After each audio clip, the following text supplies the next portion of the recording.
இந்த புருஷன் வெளியே போனதுக்கப்புறம் இந்த பொண்டாட்டியோட அலப்பறை தாங்க முடியல. அட்லீஸ்ட் இந்த புருஷன் எவிக்ட் ஆகிறப்போ அந்த எபிசோட்லேயாவது நம்ம வந்து கொஞ்சம் மரியாதை கொடுத்து கொஞ்சம் அன்பாக நம்ம என்ன சொல்லியிருந்தோம்னா, ஒரு ஹஸ்பண்ட் ஒய்ஃபாக கொஞ்சம் பார்க்குறதுக்கு வெளியே இந்த மாதிரிலாம் விஷயம் இருந்துச்சுன்னா எப்படி ஒரு லெவல் அப்படின்னு சொல்லிட்டு ரசிக்க தான் செய்வாங்க. பட் உள்ளுக்குள்ளே இது ஒரு கேமு இருந்தாலுமேன்னு சொல்லிட்டு அந்த இருந்தாலுமே அப்படின்னு சொல்கிறதே வந்து கொஞ்சம் நம்மளாம் மனசு இறங்கி நம்ம வந்து ரொம்ப ஹார்ஷாக நடிக்குது ட்ராமா அப்படின்ற மாதிரிலாம் இல்லாமல் சரி போகிறாரு ஃபீல் பண்ணுதுன்னு சொல்லிட்டு ஒரு விஷயம் பண்ணோம்ல. ஆனால் அதுக்கு பார்த்தீங்களா என்னெல்லாம் நினச்சி யாருமே கொஞ்சம் கூட ஃபீல் பண்ணிடாதீங்க. நான் பயங்கரமான ட்ராமா குவீனு. நான் வந்து ஒரு கண்டஸ்டண்ட்டாகவும் சரி இல்லை சில என்ன சொல்கிறது உள்ளே வந்து என்னோடய உண்மையான முகன்றது இதுதான் அப்படின்ற மாதிரி வந்து இன்றைக்கி ஒரு விஷயம் நடந்துச்சு. என்னென்னா இப்போது புருஷனே அவர் வாயால் வந்து திவ்யா இருக்கா பார்த்துக்கிறோன்னு சொல்லிட்டு போயிருக்காரு. நம்ம நேற்றே ஒரு விஷயம் சொல்லியிருந்தோம். என்னமோ ஒரு காண்டு நம்ம மேலே ரெட்டு சுற்றிட்டு திவ்யாவுக்கு க்ரீன் சுற்றுறது, திரும்ப திவ்யா வந்து அவர் எனக்கு சப்போர்ட்டாக இருந்தாருன்னு நான் சொல்கிறது, ஒருவேளை ஒரு பொசசிவ்னஸ்ஸாக தப்பாக புரிஞ்சுக்கிடுச்சா என்னன்னு தெரில.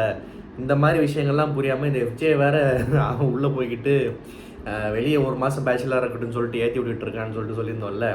இன்றைக்கி திவ்யா வந்து ஒரு விஷயம் ஹெல்ப் பண்ணுறாங்க, அதுக்கு வந்து பயங்கர சவுண்டு இரிட்டேட்டிங்காக. சரி ஓகே ஊட யாராவது பேசுனா அதுக்கு ஒரு மாதிரி சொல்லலாம், போதும் வேணான்னு. ஒரு ஓவர் ஹெல்ப்ஃபுல்லாக ஓவர் கேரிங்காக ரொம்ப ஃபேக்காக சில பேர் சில விஷயம் பண்ணாலுமே எரிச்ச வரும். ஆனால் வெறும் அதுக்கான கோபமாக மட்டும் தெரில. நீ என்ன பண்ண உனக்கே தெரியாதா, வெளியே போய் பாரு என்ன பண்ணுன்றது. அப்புறம் வந்து புருஷன் வெளியே போனப்போ எனக்கு தெரியும் நீ எதனால் வெளியே போகிறேன்னு அப்படின்னு இவங்க நினச்சிட்டாங்க போல். புருஷன் வெளியே போனதுக்கு காரணமே திவ்யா தான். இவங்க 2 பேர் ஆடின ஆட்டத்தை ஊரே கழுவி ஊற்றுச்சு. திவ்யா கொஞ்சம் கொஞ்சமாக வந்து இப்போ வந்து ஒரு நல்ல ஒரு கேம் ஆடுறாங்க, சடங்கு நல்லா பேசுகிறாங்கன்னு பேர் வாங்கிட்டு இருக்காங்க. இதில் சம்மந்தம் இல்லாமல் இப்படி ஒரு ட்ராக் இந்த மாதிரி யோசிச்சு வச்சிருக்கு.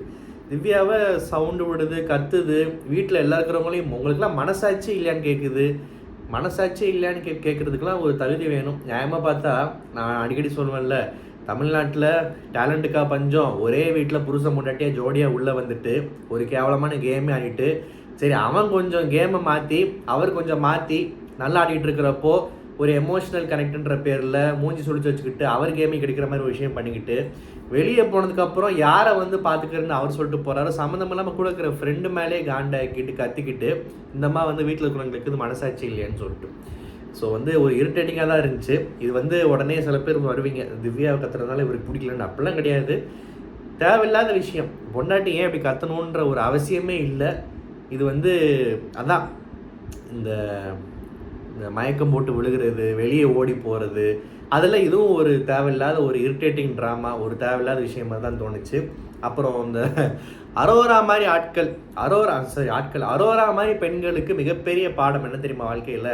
அரோரா மாதிரி பெண்கள், அப்புறம் வந்து இவன் ஆடுற கேவலமான ஆட்டத்தை பார்த்துட்டு சப்போர்ட் பண்ணுற பெண்கள், குறிப்பாக பெண்கள், அப்புறம் இந்த ஸ்டூடியோவில் உட்காந்து கமருதீன் எந்திரிச்சு நின்றோடனே கத்துற பெண்கள், இந்த மாதிரி ஆட்களுக்கெல்லாம் என்ன ஒரு பாடம்னா, இவனை மாதிரி ஆள் நம்பினீங்கன்னா இங்கே தான் கடைசியில் நிறுத்துவோம் அப்படின்ற மாதிரி தான் வந்து இன்றைக்கி அரோராவை பைத்தியம் பிடிச்சி ஒரு செகண்ட் பைத்தியமாக்கி சுக்குனராக்கி சின்னப்படமாக்கிட்டான்.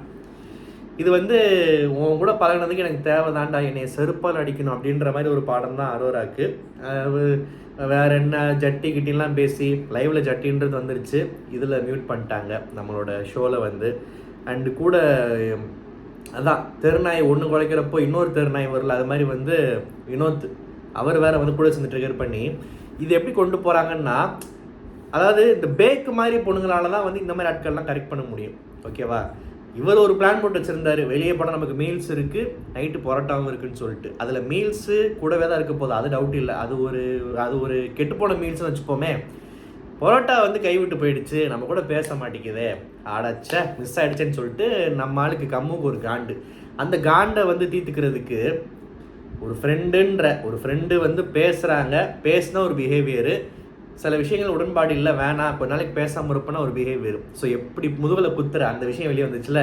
ஸோ இது கூட வந்து குறைக்கிறதுக்கு வினோத்ன்ற இன்னொரு கேரக்டர் வேறு உள்ளே வருது. இந்த மாதிரி பேக்காக முட்டாளாக இருக்கிற பெண்களை எப்படி வேணுமாலும் நம்ம இஷ்டப்படி வளைச்சி வச்சுக்கிடலாம். இப்போ பார்த்தீங்களா ஒரே எபிசோடில் அரோராவை இந்த வீட்டுக்குள்ளே இத்தனை நாள் டார்ச்சர் பண்ண முடியாத அளவுக்கு புலம்ப விட்டு பைத்தியக்காரியாக்கி சந்தி சிரிக்க விட்டு பண்ணிவிட்டு திரும்ப போய் உட்காந்து பேசினோன்னே அப்படியே மாறிடுச்சு மைண்ட் செட்டு. இதுதான் வந்து நான் சொன்ன அந்த கான்செப்ட். ஆனால் அதுலேயும் வந்து சில புத்திசாலிகள் இருப்பாங்க. இவனை மாதிரி ஆளெல்லாம் வந்து தாடி வச்சுருந்தா என்ன, லாலிபாப் பண்ணிட்டுனா என்ன, எதுக்குமே மயங்கக்கூடாதுன்னு சொல்லிட்டு காரி துப்பிட்டு போயிடுவாங்க. அந்த கேட்டகரியில் இருக்கிற பெண்கள் தான் வந்து ஆதிரை. இப்போ ஆதிரையை வந்து நான் ஒன்றும் அப்படியே புரட்சி பெண்மணி நல்ல பெண்மணி, பெண்களுக்கெல்லாம் எடுத்துக்காட்டு நான் பில்டப் பண்ணல. ஆதிரைக்கு ஏதாவது குறைகள் இருந்தால் அதையும் சொல்வீங்க, நான் அதெல்லாம் ஒத்துக்கிறேன். இந்த கேமில் கமருதீனை பார்க்குற அந்த அப்ரோச்சில் நான் அந்த டிஃப்ரென்ஷியேட் பண்ணி சொல்கிறேன் நான். ஸோ ஆதிரை வந்து ரொம்ப தெளிவாக வீட்டுக்குள்ளே இருக்கும் போதும் காரி துப்பிச்சு, வெளியே போயிட்டு வந்து ரொம்பவே காரி துப்பிச்சு, இந்த வினோத்தையும் லிஸ்ட்டில் சேர்த்துக்கிருச்சு. ஸோ ரொம்ப கரெக்டாக கேமை ரீட் பண்ணது என்னை பொறுத்த வரைக்கும். வினோத்தை அடித்ததெல்லாம் வந்து கண்டிப்பாக அதுக்கெல்லாம் வந்து யாராவது இந்த வீட்டுக்குள்ளே பதிவு செய்ய வேண்டிய விஷயத்த பதிவு பண்ணியிருக்கு. புரிஞ்சவனுக்கு உள்ளே புரியும், இல்லாட்டி வந்து இப்படியே காமெடி பண்ணுறாரு அண்ணான்னு சொல்லிட்டு முடிச்சுட்டு இருப்பாங்க. திவ்யாலாம் முடிச்சுக்கிச்சு, அது வரைக்கும் சந்தோஷம்.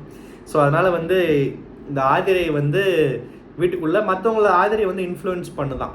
ஆதிரையால் தான் இவங்க ஃப்ரெண்ட்ஷிப் கெடுதான். இவங்க வந்து வானத்தை போல மாதிரி குடும்பமாக வாழ்ந்துகிட்டு இருந்தாங்களாம். இந்த குடும்பத்துக்குள்ளே குழப்பத்தை உண்டாக்குனது ஆதிரையம் அப்படின்றது வந்து நம்ம கம்முவோட தாட்டு. ஏன்னா இவர் ரொம்ப ஒழுக்கம் இல்லை, எந்த வார்த்தையை விட மாட்டார், நல்லா பேசுவார். ஆதிரையெல்லாம் பாவம் டபுள் மீனிங் தான் பேசுவாங்க. இவர் வாயில் வந்து திறந்தா தேனா அப்படியே பாயும். அப்புறம் இந்த அரோரா சொல்கிற ஒரு பாயிண்ட் வந்து அம்மா அப்பா இல்லைன்றதுனால அவன் வந்து ஃபீல் பண்ணி அழுதான்னு சொல்லிட்டு அவனுக்காக நான் அழுதேன், பேசினேன். இதுதான் இந்த வீக்னஸ்ஸே. ஓகேவா? நான் என்ன சொல்கிறேன், அம்மா அப்பா இல்லாத எத்தனையோ ஆண்கள் பெண்கள் சின்ன வயசில் பெரிய வயசில் லைஃப்பில் சாதிச்சு நல்லபடியாக அவங்க அம்மா அப்பா வளர்த்துட்டு போன விதத்தை அவங்க பேர் கெடாமல் நல்லா வளர்ந்து ஒரு நல்ல ஒரு கேரக்டரை வந்து என்ன சொல்கிறது, ஒரு நல்ல விதமாக வளர்ந்துருக்காங்க. நிறைய பேர் நல்லா இருக்காங்க. இல்லாத அம்மா அப்பாவுக்கும் பெருமை சேர்க்குற மாதிரி நிறைய பேர் இருக்காங்க. ஆனால் அம்மா அப்பா இல்லைனாலே வந்து அது ஏதோ ஒரு அவங்களுடைய ஒரு ஏதோ ஒரு அது ஒரு ஊனம் மாதிரியும், அதுக்கு ஒரு பாவம்ன்ற டேக் கொடுத்து இந்த மாதிரி ஆட்கள்லாம் தயவு செஞ்சு ஏற்றி விட்டா அப்புறம் அரோரா மாதிரி பைத்தியம் பிடிச்சாலே வேண்டியது தான். ஓகேவா? ஏன்னா இப்படி நிறைய கண்டஸ்டன்ஸ் இப்படி வந்திருக்காங்க. எல்லாருமே அவங்கவுங்க கதையை சொல்கிறப்ப அப்பா இல்லை அம்மா இல்லை நிறைய பேர் சொல்லுவாங்க. அதுக்கெல்லாம் வந்து நம்ம வந்து ஓகே கதையை சொல்கிறப்போ ஓச்சா அப்படியா பாவம் இல்லை அப்படின்னு ஒரு சிம்பத்தி கொடுத்துட்டு ஒரு மரியாதையை கொடுத்துட்டு அடுத்து அவன் எப்படி சரி ஓகே அம்மா அப்பா இல்லை கஷ்டப்பட்ட இங்கே வந்துட்டு இப்படி என்ன பண்ணுற நீ யாருன்னு எங்களுக்கு காட்டு பண்ணுறப்போ அவனை பார்த்து வந்து மதிக்கணுமா, என்ன சொல்கிறது, கிண்டல் பண்ணணுமா, இல்லை காரி துப்பணுமா அப்படின்றது அது அவன் கேரக்டர். ஸோ வந்து இது வந்து அதை ரொம்ப சென்டிமெண்ட்டாக அரோரா சொல்கிறப்போ வந்து அந்த சென்டிமெண்ட் கொஞ்சம் கூட கம்மு மூஞ்சி நினச்சி பார்த்தா ஒட்ட மாட்டேங்குது எங்கேயும். அதான் இதில் விஷயம். அண்டு இவர் வந்து போய் அரோராட்ட சொல்கிறாரு, சார் நம்ம எப்படி இருந்தோம், என் கூட இருந்தால் அந்த ஃபன் டேய் ஒரு பொண்ணு ஒரு ஃப்ரெண்டுன்னு சொல்லி பழகுன அப்புறம் ஹர்ட் பண்ணிட்டேன், கன்வின்ஸ் பண்ணுற திறமை கூடடா உனக்கு இல்லை. எவ்வளோ கேவலமான பாயிண்ட்டு சில்லறத்தனமாக போய் அந்த பொண்ணுக்கிட்ட உட்காந்து என் கூட வினோத் கூடலாம் உட்காந்தா நல்லா நாங்கள் எப்படி சூப்பராக கவுண்டர் பண்ணுவோம் தெரியுமா, நான் எப்படி காமெடி பண்ணுவோம் தெரியுமா, எவ்வளோ ஜாலியாக இருக்கும். அவள் பண்ணுவாள் எங்களை மாதிரி கவுண்ட்ரு. இந்த வல்லவனுக்கு புல்லும் ஆயுதம்ன்ற படத்தில் சந்தானம் ட்ரெயினில் போயிட்டுருப்போ ஒரு சீன் வரும், என் ஃப்ரெண்டு ராஜ் வராண்டா எல்லோரும் எப்படி கலாய்ப்பான்னு தெரியுமான்ற மாதிரி ஒரு கேங் ஒரு பில்டப் கொடுப்பாங்க. அந்த மாதிரி சிரிப்பாக தான் இருந்துச்சு பார்க்குறதுக்கு. கவுண்டர் கொடுப்பாராம், கவுண்டர் கொடுத்தா நீ என்ன பெரிய இவனா அப்படின்ற மாதிரி தான் கேட்க தோணுது. கவுண்டர் கொடுப்பாராம், ஆதிரியால கவுண்டர் கொடுக்கு, இதை ஒரு பாயிண்ட்டுன்னு சொல்லிட்டு போய் பேசுறியடா ஒன்றும் எனக்கு சிரிப்பு தான் வருது. ஓகே, இந்த மாதிரிலாம் வந்து போய் காமெடி பண்ணிகிட்டு இருக்காரு. இவர் வந்து என்ன சொல்கிறது, இவர் பேசுகிற விஷயங்கள், இவரோட body language, action, violence, words எல்லாத்தையுமே ரொம்ப ஈஸியாக கடந்து போயிடுறாங்க.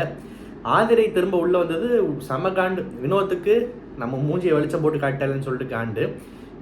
இவருக்கு வந்து என்னடா எல்லாருமே ஒன்று நம்மளை பார்த்து ஒதுங்கி போகிறாங்க, திவ்யா மாதிரி கேரக்டர்ஸு, இல்லாட்டி நமக்கு அடிப்பணிஞ்சிருக்காங்க, இல்லாட்டி நம்ம கூட ஒட்டி உறவாடுறாங்க.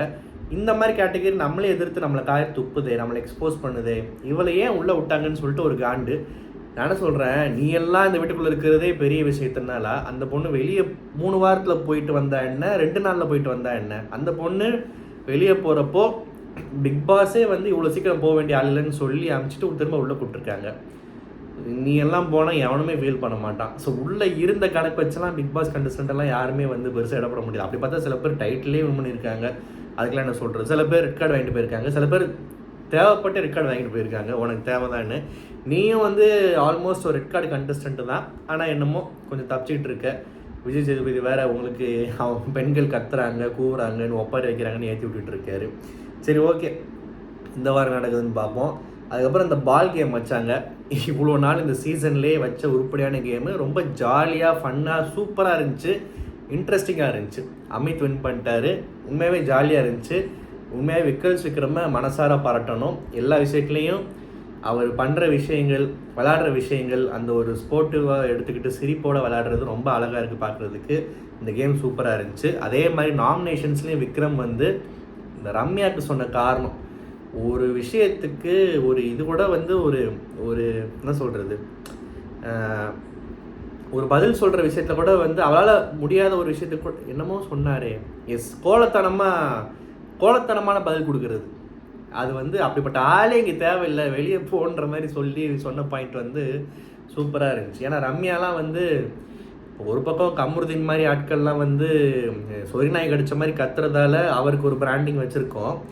அதே நேரத்தில் ஒன்றும் தெரியாத பாப்பா மாதிரி மூஞ்சியை பாவமாக வச்சுக்கிட்டு பேஷண்ட்டாகவே இருக்கிற கேட்டகரியும் சும்மா கிடையாது. அதுங்களும் வந்து லேஸ்பட்டாலும் கிடையாது. ஸோ ரம்யாலாம் அந்த மாதிரி இருக்கும்னு நான் நினைக்கல. ஆனால் அந்த மாதிரி தான் இருக்குது. ரொம்ப விக்டிம் கார்டு ஆடுற மாதிரி தான் இருக்குது. அண்டு பார்வதி நாமினேட் ஆகலையாம். வீட்டில் எல்லாருக்கும் ட்ரீட் வைக்கிறாங்க, எல்லாருக்கும் ஸ்வீட் ஊட்டி விட்டாங்க. கமருதீனுக்கு ஃபுல் மீல்ஸ் இருக்குன்னு நினைக்கிறேன். இந்த ரிவ்யூ உங்களுக்கு பிடிச்சிருந்தா மறக்காம சேனல் சப்ஸ்கிரைப் பண்ணுங்கள். நன்றி, வணக்கம்.